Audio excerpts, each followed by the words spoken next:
Assalamualaikum warahmatullahi wabarakatuh. Waalaikumsalam warahmatullahi wabarakatuh.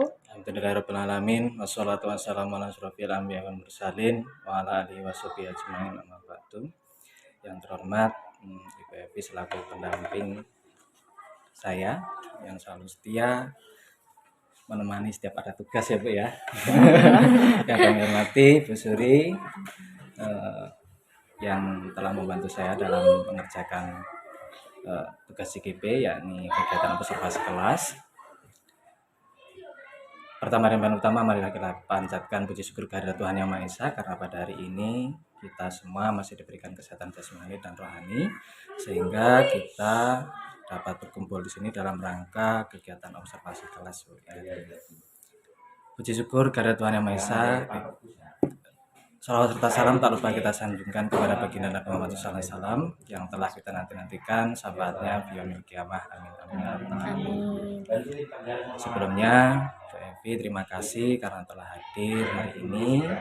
Kemudian Bu Suri terima kasih karena telah membantu saya dalam menjalankan tugas CGP yaitu kegiatan observasi kelas. Ya Bu Suri, dalam kegiatan observasi kelas ini ada 3 tahapan yang kita akan jalani. Yang pertama yaitu pra-observasi yang sedang kita laksanakan saat ini, kemudian observasi, dan yang terakhir adalah pasca observasi. Bu Suri, sebelum Bu Suri mengajar nanti, saya ingin tahu sih tujuan pembelajaran yang akan disampaikan nanti itu apa ya Bu? Untuk tujuan pembelajaran yang akan saya sampaikan nanti, yang pertama, siswa mampu mengidentifikasi, mampu mengenal bagian-bagian dari tumbuhan. Kemudian yang kedua, siswa mampu memahami fungsi dari bagian-bagian tumbuh-tumbuhan dengan benar.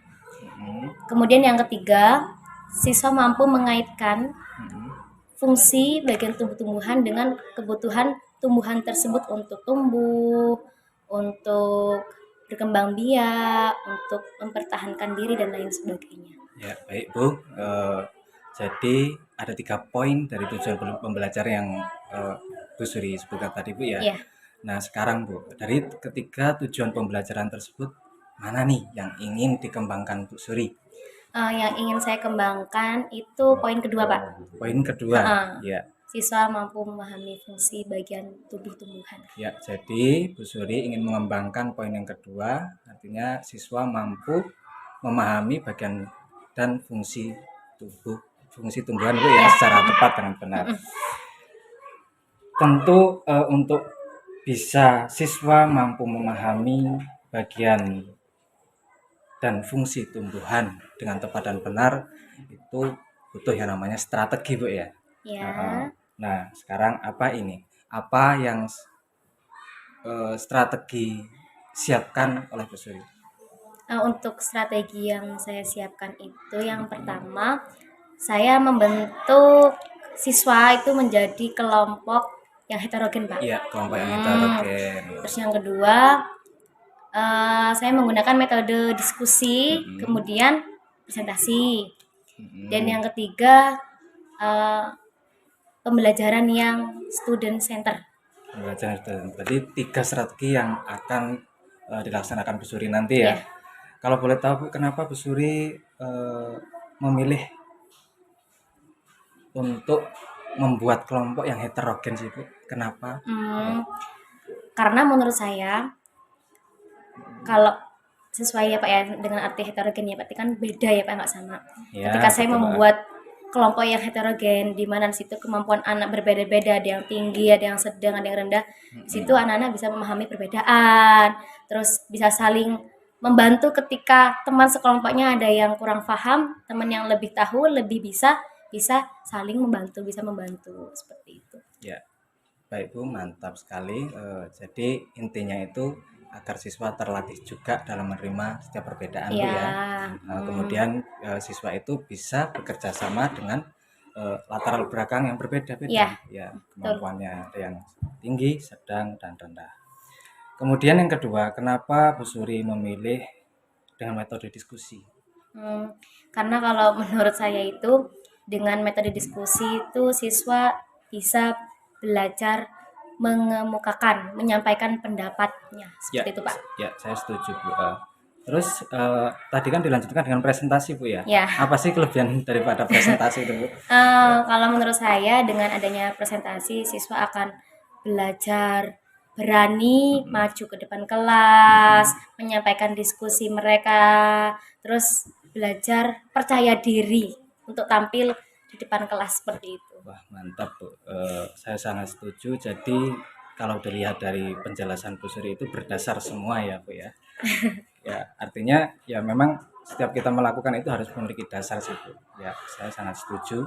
Apalagi kita sebagai pendidik untuk mengarahkan peserta didik kita untuk bergerak secara aktif itu memang harus memiliki konsep atau memiliki dasar-dasarnya itu. Kemudian yang terakhir Bu, pertanyaan dari saya Bu Suri. Tadi Bu Suri bilang strategi yang terakhir itu adalah pembelajaran student center ya Bu ya. Iya. Kalau boleh tahu apa sih Bu pembelajaran student center itu? Pembelajaran student center itu pembelajaran yang berpusat pada peserta didik, di mana di situ peserta didik akan belajar lebih aktif, mandiri, percaya diri, seperti itu Pak. Ya. Baik, saya sangat setuju Bu. Mungkin pada bincang-bincang di tahap praobservasi ini sampai di sini dulu. Nanti bisa kita sambung di pasca observasi Bu. Terima kasih atas bincang-bincangnya. Kemudian silakan Bu Suri mempersiapkan dan mulai mengajar ya Bu ya. Oke. Ini sekarang ke kelas Bu. Langsung ya. Terima kasih.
Alhamdulillah Bu Suri, mantap luar biasa praktik baiknya ya Bu Suri ya.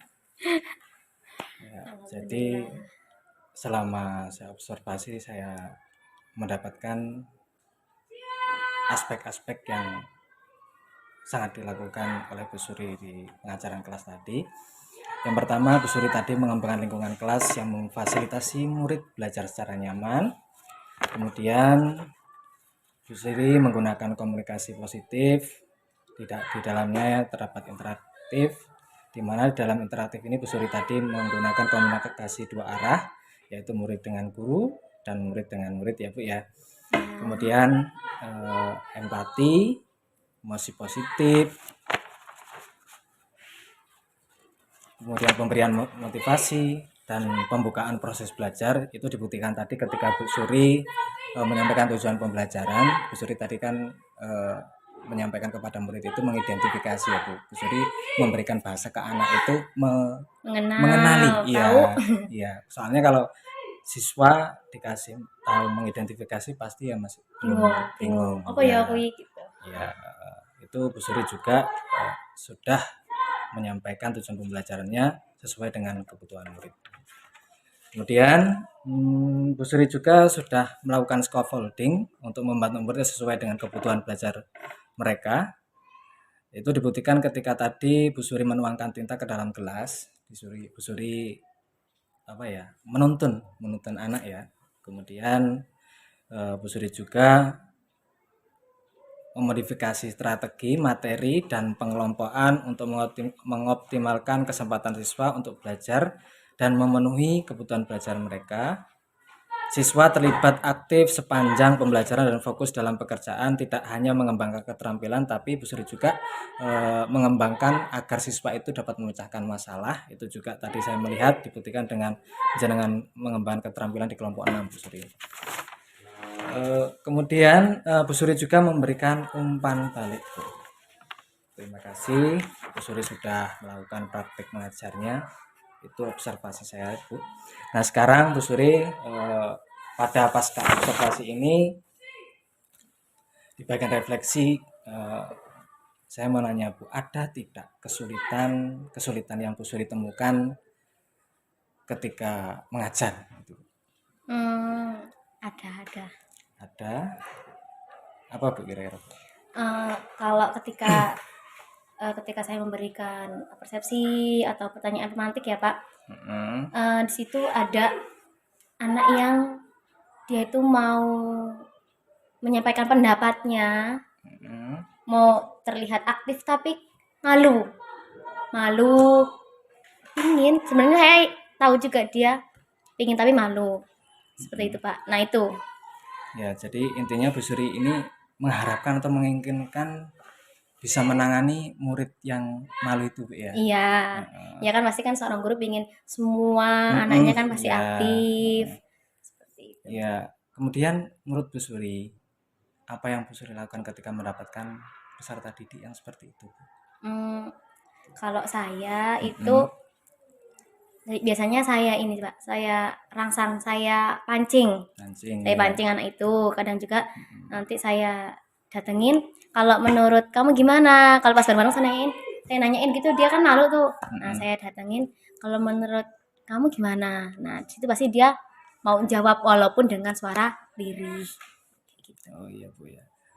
Jadi dari penjelasan Bu Suri ini Bu Sri memberikan perhatian khusus ya Bu untuk siswa tersebut. Iya. Dan sebenarnya Bu, kalau kita ingat-ingat lagi dengan filosofi Gajah Dewantoro, itu menekankan pada pentingnya pengajaran yang harus memperhatikan keunikan dan kebutuhan peserta didik. Artinya beliau itu bilang sebagai pendidik itu kita harus mengerti peserta didik dengan baik.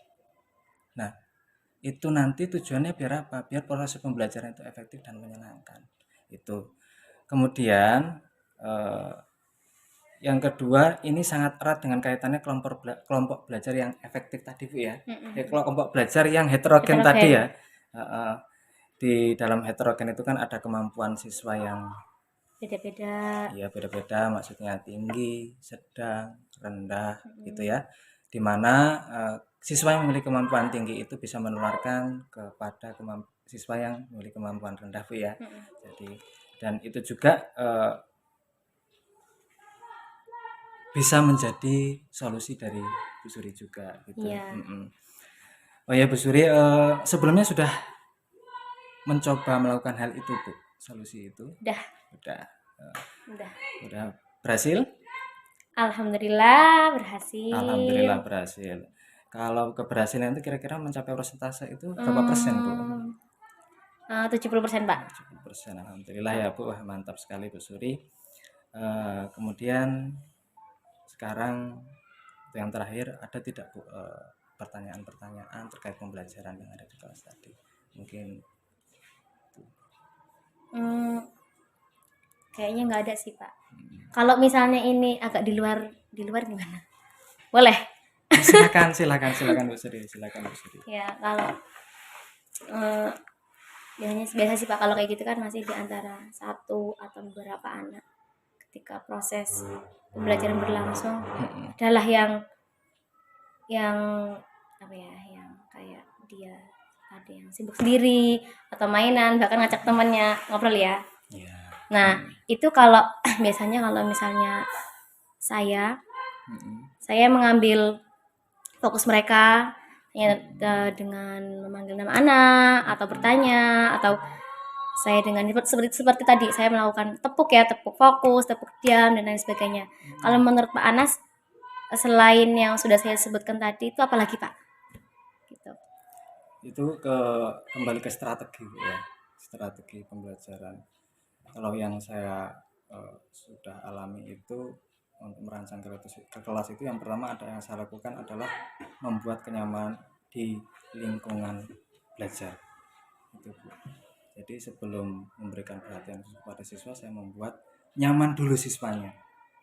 Pokoknya saya buat bahagia dulu untuk bisa mengarahkan kita mau seperti apa siswa ini nanti diarahkan, ya kita harus buat nyaman dulu. Kalau udah nyaman itu biasanya enak, Bu, kalau mau diarahkan kemana-mana gitu. Itu saja, Bu, yang saya alami gitu. Ada lagi Bu Sri? Nggak ada. Insya Allah nggak ada. Udah Bu ya. Udah Bu, terima kasih atas perbincangan sampai ke tahap pasca observasinya. Terima kasih juga Bu Evi juga mendampingi sampai sekarang juga. Bu Suri sudah membantu sampai pada tahap pasca observasinya ya Bu ya. Mungkin itu saja yang bisa saya sampaikan. Jadi, Assalamualaikum warahmatullahi wabarakatuh. Waalaikumsalam warahmatullahi wabarakatuh. Alhamdulillah, terima kasih Bu Suri yang sudah membantu